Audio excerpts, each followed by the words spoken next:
Imagine for a moment that the story you have been told your entire life is only a fragment of a much greater truth. Imagine that hidden within the shadows of history, there are accounts of Jesus that reveal miracles so profound, so powerful, that they threaten to overturn not only the political and religious authorities of his time, but even the way we perceive reality itself. These are not the stories you hear in church on Sunday mornings, nor are they printed in the standard Bible you may have at home. These are the miracles that were deliberately silenced, banned, and buried beneath centuries of dogma, and today we are going to bring them back to light.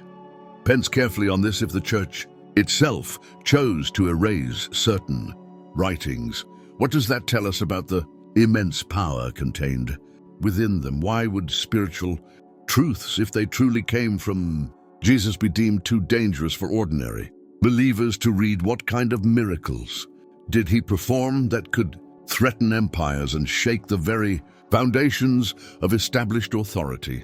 These are the questions we will begin to explore, and the revelations you are about to hear might forever change the way you understand not only Jesus, but the universe itself. Before we go further, take a moment to support this journey of truth. Subscribe to this channel, leave your like, share this video with others who are seeking hidden wisdom, and comment below your thoughts as we go along. Your interaction is not only important, it is part of a greater awakening. And stay with me until the end, because the final revelation we will uncover is by far the most powerful of all, one that has the potential to transform your spiritual understanding in ways you never imagined. Now let us begin by looking at a forgotten truth. The Bible, as we know it today, is the product of centuries of careful selection and censorship. The Council of Nicaea in the 4th century, under the rule of Emperor Constantine, was not only a meeting of bishops, it was an act of control, a deliberate shaping of the narrative that would define Christianity for millennia. Numerous gospels, testimonies, and sacred writings were excluded, labeled heretical, and condemned to obscurity. But if Jesus truly performed wonders beyond the comprehension of his time, then perhaps these lost writings hold the keys to understanding what his mission was really about. The so-called apocryphal texts, such as the Gospel of Thomas, the Gospel of Philip, and the Gospel of Mary Magdalene, offer glimpses into a side of Jesus that is rarely spoken of. These texts were considered too mystical, too revolutionary, too dangerous for the common believer, and in them we find suggestions of miracles and teachings that go far beyond healing the sick or multiplying bread. We find hints of Jesus as a master of cosmic forces, a revealer of divine mysteries that connect heaven and earth, spirit and matter, God and human consciousness. For example, the Gospel of Thomas, discovered in the sands of Nag Hammadi in Egypt in 1945, contains sayings of Jesus that are unlike anything found in the canonical Gospels. In one of his secret teachings, he proclaims the kingdom is inside of you, and it is outside of you. When you come to know yourselves, then you will be known, and you will realize that it is you who are the children of the living Father. Such words do not describe a distant paradise to be reached after death. They describe a living, present reality of divine power within. Could it be that the miracles of Jesus were not merely external demonstrations of power, but revelations of the hidden potential within every human soul? Think about it. If every person realized that the kingdom of heaven was not confined to temples, priests, or rituals, but existed already within their very being, what would that mean for the control of institutions? What would it mean for the empires built upon the promise of salvation only through the church? This teaching alone was revolutionary. It was not only spiritual, it was political. It undermined the very foundations of authority, and that is why such revelations had to be buried. As we move deeper, remember this: miracles are not only stories of the past, they are windows into timeless truths about consciousness, divinity, and human potential. What if the so-called hidden miracles of Jesus were not simply wonders to amaze crowds, but demonstrations of a reality that transcends the limitations of our material world. What if his greatest miracle was not raising the dead or walking on water, but awakening humanity to the realization of its divine origin and destiny? I invite you now to reflect. If Jesus taught that the kingdom was within you, do you truly believe it? Do you live as if divine power flows through your being, or have centuries of tradition made you forget this truth, binding you to external authorities instead of your inner connection with the divine? Comment your thoughts below, because this conversation is not just about history, it is about your own awakening, and this is only the beginning. Stay with me, because as we move forward, we will uncover accounts of miracles that suggest Jesus not only healed bodies, but commanded the very elements of nature, revealed cosmic truths about light and creation, and even left behind teachings about the hidden structure of the universe. And the most powerful revelation of all is yet to come, one that the church feared above everything else. What if the miracles of Jesus were not only demonstrations of divine compassion, but also lessons about the hidden laws of the universe? Think carefully about this. Every act he performed was a message, a key pointing us toward a greater understanding of reality itself. The walking on water, the calming of the storm, the transfiguration, the raising of the dead. All of these events can be read not merely as wonders, but as signs revealing profound truths about the nature of existence. And some of these truths were considered so dangerous that they were erased, censored, or hidden away by the very institutions that claimed to preserve his words.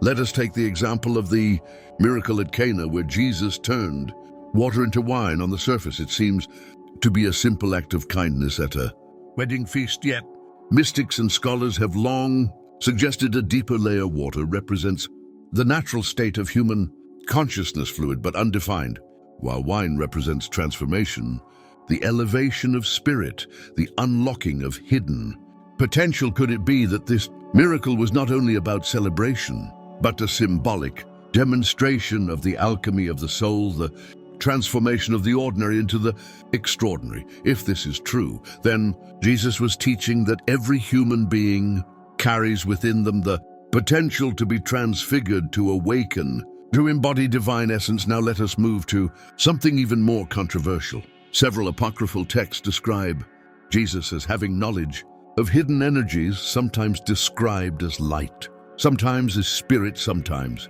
as fire. In the Gospel of Philip, we find references to the mystery of light and union, suggesting that the teachings of Jesus went beyond morality into the very fabric of existence. Scholars such as Elaine Pagels, a professor at Princeton University and expert on Gnostic texts, point out that these writings reveal a Jesus who was not merely a preacher of ethics, but a revealer of hidden wisdom, someone who taught about inner illumination, the unification of opposites, and the awakening of divine spark within. Ask yourself, why would the early church suppress such writings? Why insist that only 4 Gospels be accepted while so many others were discarded? The answer becomes clearer when we realize what these teachings implied. They taught that the presence of God could be experienced directly without the mediation of priests, without temples, without external authority. They declared that divine knowledge was not the privilege of a chosen few, but the birthright of every soul. Such ideas, if accepted widely, would have dismantled the very structures of power that sought to control faith, and so they were silenced, but fragments survived. In the Gospel of Mary Magdalene, we read of a vision where Jesus appears after his resurrection, revealing to Mary mysteries about the ascent of the soul and the liberation from the powers of the material world. He speaks of overcoming the rulers of illusion, the forces that bind humanity in ignorance and fear. Imagine how radical such teachings would have sounded in an age when empires demanded obedience and submission. They suggested that true freedom was not political but spiritual, that the soul itself was greater than the powers of earth. No wonder such writings were banned. Now think of the miracles again in this light. When Jesus calmed the storm, With a word, was he merely quieting the winds of the sea, or was he revealing to his disciples that inner storms, the chaos of fear and doubt could be silenced by the awakened consciousness of the divine? When he walked upon the waters, was it only a supernatural feat, or was it the lesson that one who is attuned to higher realities need not sink beneath the waves of earthly struggles? These miracles, understood symbolically as well as literally, open a door into a deeper truth that Jesus was teaching the path of mastery, not only of the material world, but of the self. Pause for a moment and reflect. What storms in your own life could be calmed if you truly believed in the divine presence within you? What waters could you walk upon if fear no longer dictated your steps? Share your reflections in the comments, because your story may inspire another seeker who is also watching this video right now. And yet there are miracles, even more mysterious, hidden in certain ancient traditions. There are whispers that Jesus had knowledge of the very fabric of creation. The Gospel of Thomas contains a striking phrase: split a piece of wood, I am there, lift up the stone, and you will find me there. These words suggest a vision of reality where divinity is present in all things, not confined to a temple or sacred mountain, but dwelling in every fragment of existence. This is a miracle, not of action, but of perception, a transformation of awareness that reveals the entire cosmos as infused with divine presence. Such teachings point toward a Jesus who was not only a healer of bodies, but a healer of perception, awakening the eyes of his followers to see the world in a completely new way, to see God not as distant, but as immanent, not as confined to rituals, but as alive in every breath, every stone, every living being. This is the miracle of vision, the miracle of awakening, and it is perhaps the most threatening miracle of all, because once people begin to see divinity everywhere they no longer need intermediaries to connect them with the sacred. As we continue this journey, remember, we are only scratching the surface. The miracles you thought you knew are gateways to mysteries far greater than you imagined. And the most astonishing revelation, the miracle that explains why the church feared these teachings above all else, is still ahead. Stay with me, because what comes next may change the way you see not only Jesus, but yourself. Consider now the raising of Lazarus, perhaps one of the most dramatic miracles recorded in the canonical Gospels. To bring a man back from the tomb after 4 days was not merely a demonstration of divine power, it was a direct confrontation with the greatest fear known to humanity, death itself. But what if this event was more than history? What if it was a parable, a mystery teaching encoded into action, revealing truths about resurrection, rebirth, and the eternal nature of the soul? In the hidden texts, resurrection is often spoken of not only as a future event, but as an awakening that takes place here and now. In the Gospel of Philip, there is a striking statement: those who say they will die first and then rise are in error if they do not first receive the resurrection.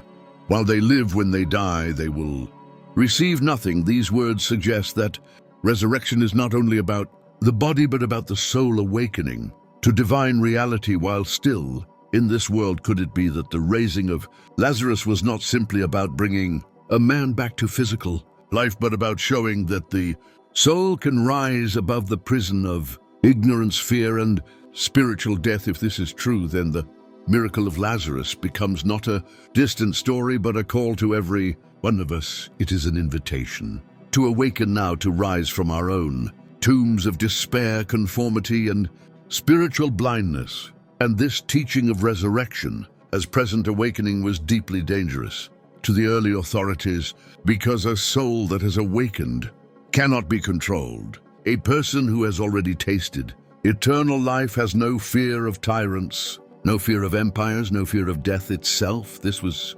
revolutionary, and it was suppressed. Let us take a step deeper into the mysteries. Certain ancient traditions, including writings linked to mystical Judaism and early Christianity, speak of Jesus as one who mastered the hidden knowledge of creation itself. The prologue of the Gospel of John proclaims, "In the beginning was the Word, and the Word was with God, and the Word was God the Word. Logos was understood by philosophers, like Philo of Alexandria, as the divine principle that shapes and sustains the universe. If Jesus embodied the Logos, then his miracles were not interruptions of nature, but demonstrations of its deepest truths. Scholars such as Bart Ehrman and Elaine Pagels remind us that many of these suppressed texts were labeled heretical, not because they were false, but because they offered an interpretation of Jesus that was too expansive, too mystical, and too threatening to the narrow structures of orthodoxy. Imagine what it means if every miracle is a revelation of universal law. Walking on water becomes a lesson about transcending the pull of matter, feeding the multitudes becomes a lesson about the infinite abundance of spirit healing. The blind becomes a lesson about opening the eyes of the soul. The miracles then are not simply wonders, they are codes pointing toward truths hidden beneath the surface of existence. Pause and think, if Jesus performed miracles as living parables, what is the lesson hidden within your own life experiences?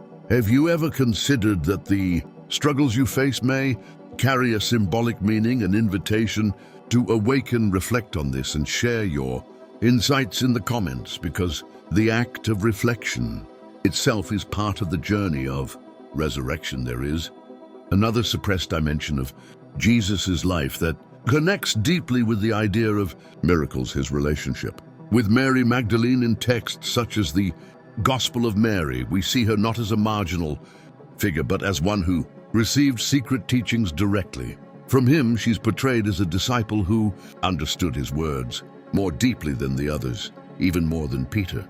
In some accounts, this alone challenged the patriarchal structures of the early church, which could not tolerate the idea of a woman as the bearer of divine mysteries. But imagine the implication: if Mary Magdalene was entrusted with teachings of inner resurrection and divine union, then the miracle of awakening was not bound by gender status or authority. It was universal, and this universality is perhaps the greatest miracle of all, that the divine spark is present in every human being, waiting to be revealed.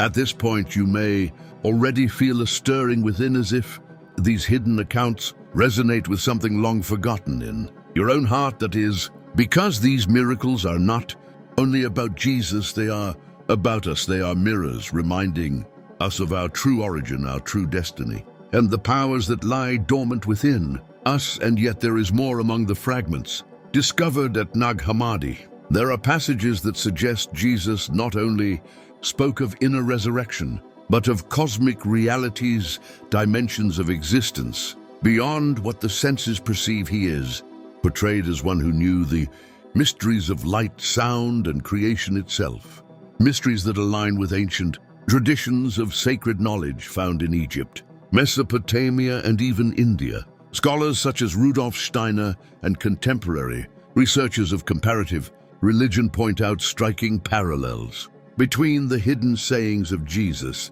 and the mystical philosophies of other ancient cultures. Could it be that Jesus' hidden miracles were not only acts of compassion, but demonstrations of a knowledge that transcended boundaries of culture and religion? Could it be that he revealed a universal wisdom, a wisdom that unites east and west, heaven and earth, human and divine? The church feared such universality because universality breaks boundaries, it dismantles divisions, it erases the walls that institutions build to control truth. And so the miracles that revealed the cosmic Christ, the Jesus, who is not bound to one era or one people, but is the eternal Logos, present in all creation, were silenced.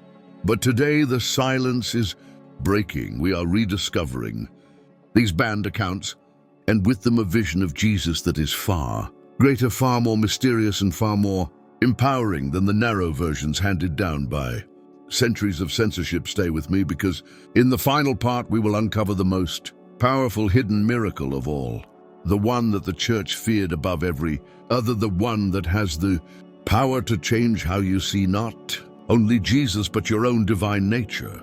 Now we have arrived at the final and most profound revelation, the hidden miracle of Jesus that the church feared above all others. Up to this point, we have spoken of healings, resurrections, the mastery of nature, and the awakening of inner vision. But what if the greatest miracle of all was not something Jesus did externally, but something he revealed within humanity itself? What if his most dangerous teaching was that every person carries within them the same divine spark, the same creative power, the same potential to awaken? As he did think carefully on this, in the Gospel of John, Jesus declares, "You will do the works I have been doing, and even greater works than these, because I am going to the Father." This statement, preserved even in the canonical text, is explosive. It suggests that the miracles of Jesus were not intended to be unique to him, but to serve as a pattern, a living demonstration of what awakened humanity is capable of. He was not only the Son of God, he was revealing the sonship or divine origin of all humanity, and that was the miracle the authorities could never allow to spread in suppressed traditions. This teaching becomes even clearer. The Gospel of Thomas records him saying, "He who drinks from my mouth will become as I am, and I will become he, and the hidden things will be revealed to him." These are words of radical empowerment, a declaration that the boundary between teacher and disciple can dissolve, and that divine knowledge is not the privilege of one man, but the destiny of all who awaken. Imagine the implications of such a teaching in the ancient world, where empires depended on obedience and religions depended on hierarchy. To say that every soul could awaken to divine power was to destroy the very foundations of control. This is why the Church banned these texts. This is why councils selected only the Gospels that emphasized obedience, faith in external authority, and submission to a single institution. They could not risk the spread of a Jesus who taught that the kingdom of God is within, that the light is already present in every heart, that resurrection is available now, and that greater works await those who dare to believe. And yet fragments of this truth survived, waiting for seekers like us to rediscover them. Consider how history itself confirms this pattern. Mystics across centuries, figures such as Meister Eckhart, Hildegard of Bingen, and even more modern voices like Carl Jung have all pointed back to this inner dimension of Christianity. They remind us that true transformation begins within, that the miracle of awakening is not confined to ancient times, but is alive today in every human soul willing to seek. Now, let us reflect. What if the hidden miracle of Jesus was not walking on water, not calming storms, not even raising the dead, but revealing that you too are capable of transcending fear, of mastering your inner storms, of rising from your own tombs of despair? What if the miracle is not about admiring what he did, but about realizing what you are meant to do? This is the teaching that shakes the foundations of every empire, every system of control. The idea that divine presence is not confined to a church, not monopolized by a priesthood, not controlled by rituals or laws, but dwelling within you, waiting to be awakened. That is why it was banned, that is why it was erased, and that is why we are speaking it again today. Imagine for a moment what our world would look like if humanity embraced this truth. Wars would lose their fuel because the illusion of separation would dissolve. Oppression would collapse because awakened souls cannot be enslaved. Fear would vanish because the realization of eternal life robs death of its power. This is not utopia, it is the promise hidden in the message of Jesus, a promise powerful enough to transform both individual lives and entire civilizations. And now I turn to you. Do you believe that this miracle is possible? Do you believe that the divine spark resides within you, waiting to be kindled into flame? Share your reflections in the comments, because your voice may awaken another soul on this journey. This is why we must not only study these hidden texts, but embody them. The miracle of Jesus' lives are not in parchment, but in living hearts. It is fulfilled every time a person awakens to the divine within, every time fear is overcome by love, every time separation is dissolved by unity. The hidden miracle of Jesus is not only about him, it is about us. It is about you. And so as we close, remember this: the church may have tried to erase these miracles, but truth cannot be silenced. It always resurfaces. The sons of Nag Hammadi gave up their secrets. The whispers of mystics have never ceased. And now you have heard them too. Carry this truth with you. Reflect on it. Live it. Because the greatest miracle of Jesus is not found in forbidden books or ancient councils. It is found in your own awakening. If this message resonated with you, support this work by subscribing to this channel, leaving your like, and sharing this video with others who are ready to discover what was hidden. Together we can bring back to light the wisdom that was buried for centuries, and in doing so become part of the miracle ourselves. Remember, the hidden miracles of Jesus were not meant to remain hidden forever. They are alive here and now, waiting for those with eyes to see and hearts to awaken. Thanks for looking.